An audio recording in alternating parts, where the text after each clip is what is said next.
उन सभी संतों गुरुओं और महान पुरुषों को नमन करता हूं जिनके स्वाभिमान सम्मान और जब आज उनके प्रतीकों पे उनके सम्मान पाना है तो मुझे आपके बीच आना पड़ा।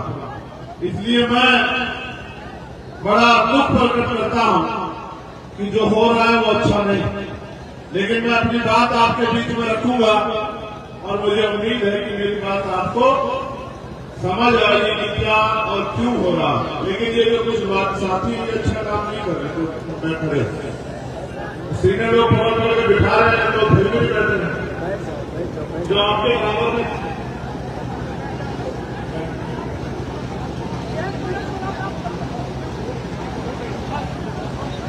ये जो बीच में है ये बैठो, ये नौजवान एक को जाकर बिठाए लोग जो नहीं बैठे, और जो आपके पास में खड़ा है वो दूसरे को बिठा दो, जो बैठा हुआ है वो खड़े को बिठा दो, पड़ गया सब ठीक हो जाएगा। आप दूसरे से उम्मीद मत रखो, खुद ही करो सारे काम। आपने तो किया, देखो क्या हुआ। जहां इस प्रदेश के अनुभवी नेतागण, मंडल जिले जोन के अनुभवी नेतागण और इस क्षेत्र सेवता विधानसभा की सम्मानित महान जनता और मेरे प्यारे भाई अंबिका मौर्य जी जो लगभग 1 साल पहले मुझे मिले थे, जिन्होंने मुझसे आग्रह किया कि भैया मैं महापुरुषों के नाम पे एक गेट बना रहा हूं और गेट ये ऐसा बना रहा हूं कि उस गेट को देख के आपको एहसास होगा कि मैं अपने महापुरुषों के विचारों को आगे बढ़ाने का काम कर रहा हूं, महापुरुषों का जो कर्ज है उसको आगे बढ़ाने का काम कर रहा हूं और भारतीय संविधान का गौरव बढ़ाने का काम कर रहा हूं। संविधान के हक अधिकार दिए हैं जिसकी बदौलत मैं पिछड़े वर्ग में जन्म लेने के बाद प्रधान बना हूं। मैं अपने उस संविधान के सम्मान में एक संविधान पार्क बना रहा हूं। मैंने इनसे आग्रह किया कि भाई प्रधान जी, दूसरे प्रधान तो धन कमाई का काम कई जगह करते दिखते हैं, आप ये सब चीजें क्यों कर रहे हैं।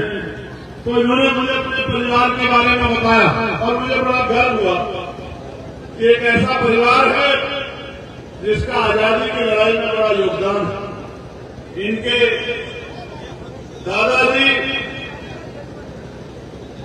श्रद्धेय मनबहाल मौर्य जी जो स्वतंत्रता संग्राम सेनानी रहे, यानी कि अंग्रेजों के खिलाफ लड़े और अंग्रेजों को इस मुल्क से भगाने के लिए संघर्ष किया।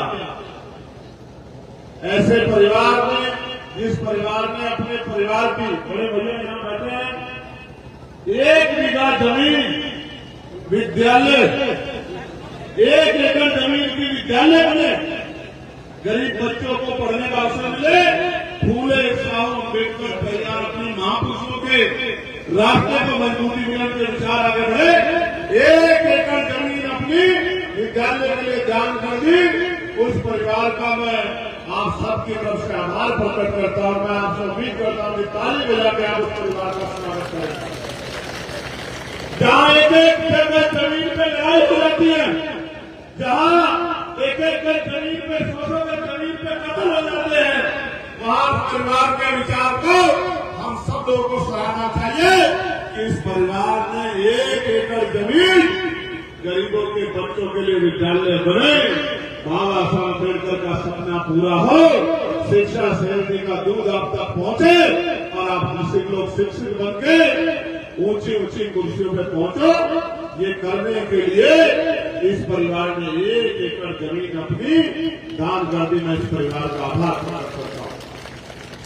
प्यारे साथियों, इतना ही नहीं, गेट देखो कितना शानदार बनाया, कितना शानदार गेट बनाया। किस नाम पे बनाया है?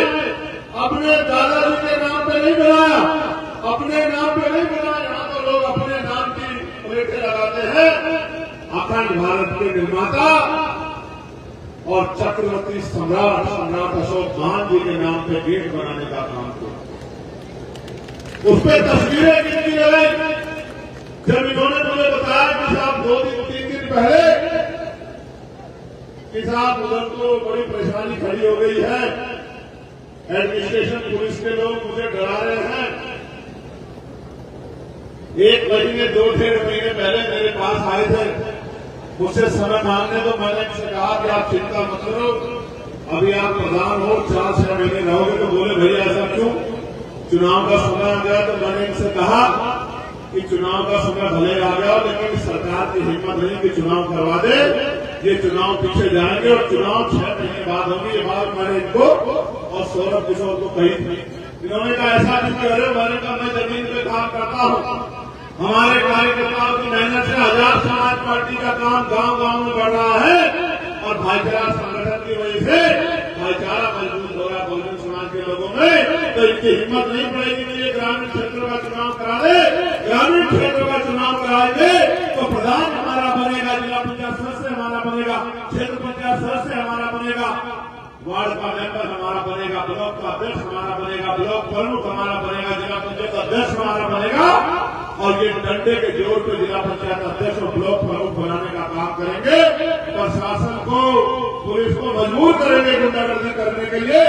इसलिए ये लोकतंत्र के में चुनाव की प्रक्रिया में नहीं जाएंगे, ये चुनाव को टालने का काम करेंगे। हुआ भी ऐसा ही, आदर्श पिछड़ा वर्ग आयोग नहीं बनाया और जब हाईकोर्ट ने दखल किया तब इन्होंने 1 महीने पहले आदर्श पिछड़ा वर्ग आयोग की संस्तुति की और उसकी रिपोर्टों के आधार पर 6 महीने पर्यवेक्षक बना दिया। मैं जानता तो इन्होंने मुझे बताया कि मैं गेट कैसा बना रहा हूं, मैं मन में बड़ा खुश हुआ।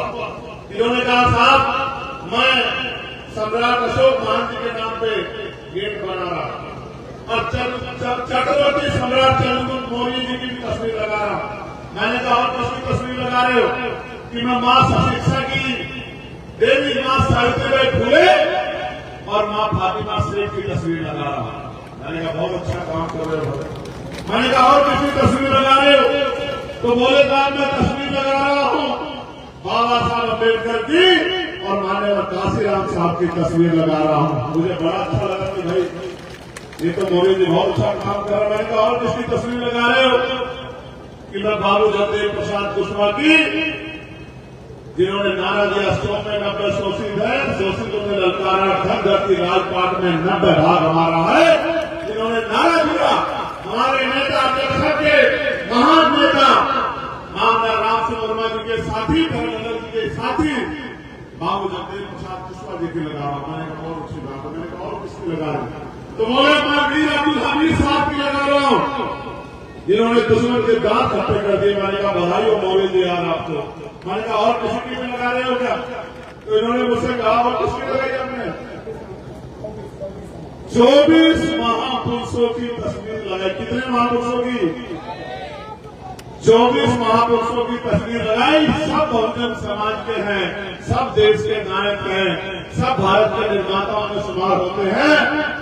तो इसकी तकलीफ सरकार को होनी लाजमी थी। इसलिए यहाँ के नेताओं ने शिकायत की और उन्होंने कहा यह अवैध बन गया है। जबकि मैंने इनसे कहा था प्रक्रिया का पालन करना, तो उन्होंने कहा साहब मैं गया हूँ जिला पंचायत के कार्यालय पे भी मैं गया हूँ, जितने भी कार्यालय परमिशन के सब जगह जाकर एप्लीकेशन देकर आऊँ, सबने कहा बना लो, आपका अधिकार बैठना, आपके गांव के लोग चंदे से बना रहे हैं, हमें कोई ऑब्जेक्शन नहीं है।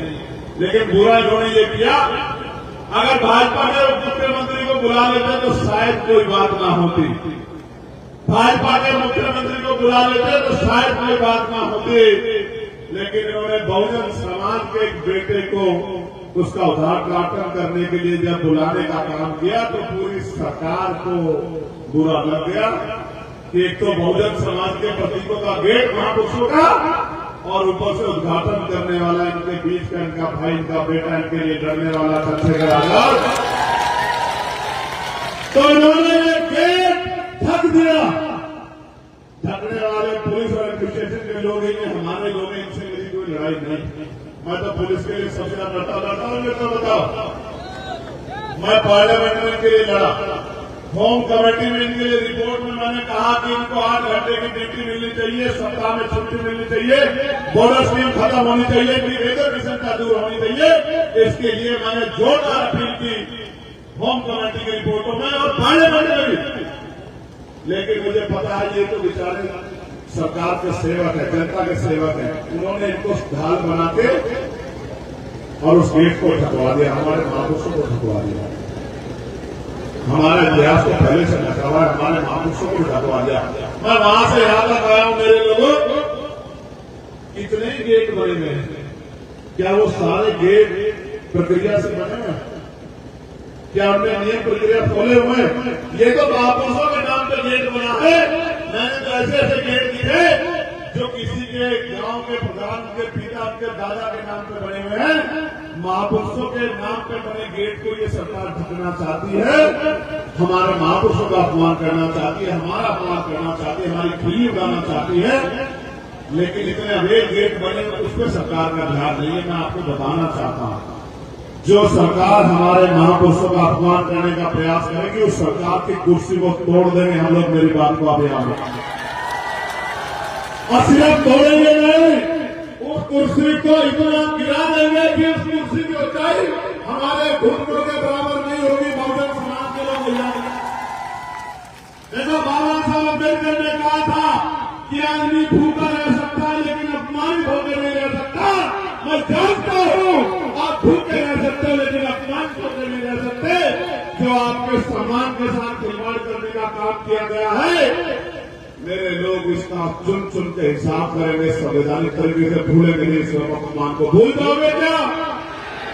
जोर से बताओ, भूल जाओगे क्या? बाबा साहब का अपमान भूल जाओगे क्या मेरे लोगों? राष्ट्रपिता ज्योतिबा फूले का अपमान भूल जाओगे क्या? मां सावित्रीबाई फूले, मां भानुमती सेन का अपमान भूल जाओगे क्या? माननीय काशीराम साहब का, बाबू जगदेव प्रसाद कुशवाहा का अपमान भूल जाओगे क्या? देश के नायक वीर अब्दुल हमीद का अपमान भूल जाओगे क्या?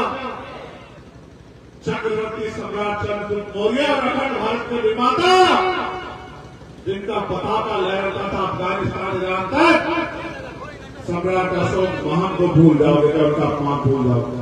मेरी बात को याद रखना, आज अगर अपमान भूल गए तो कल आपके घरों पे अपने महापुरुषों की तस्वीरें नहीं लगाने देंगे लोग। मेरी बात को आप याद रखना। मैं उदाहरण बताता हूं, यहाँ आपके आस्थाओं से किस तरह खिलवाड़ होता है, ये गेट उसका उदाहरण है।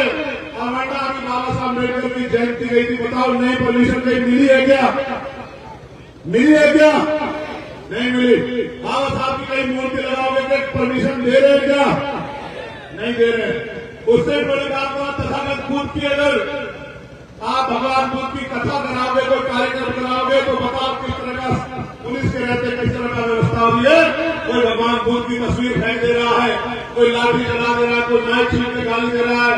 मैं बताना चाहता हूं सामंतियों को, होश में रहो, 6 महीने का समय बाकी है। ये लोग गरीब लोग इकट्ठे होकर सरकार कर देंगे, भागने की जगह नहीं मिलेगी। मेरी बात को याद रखो, भागने की जगह नहीं मिलेगी। अगर गुंडागर्दी करोगे तो इस गुंडागर्दी का हिसाब कल राजपाल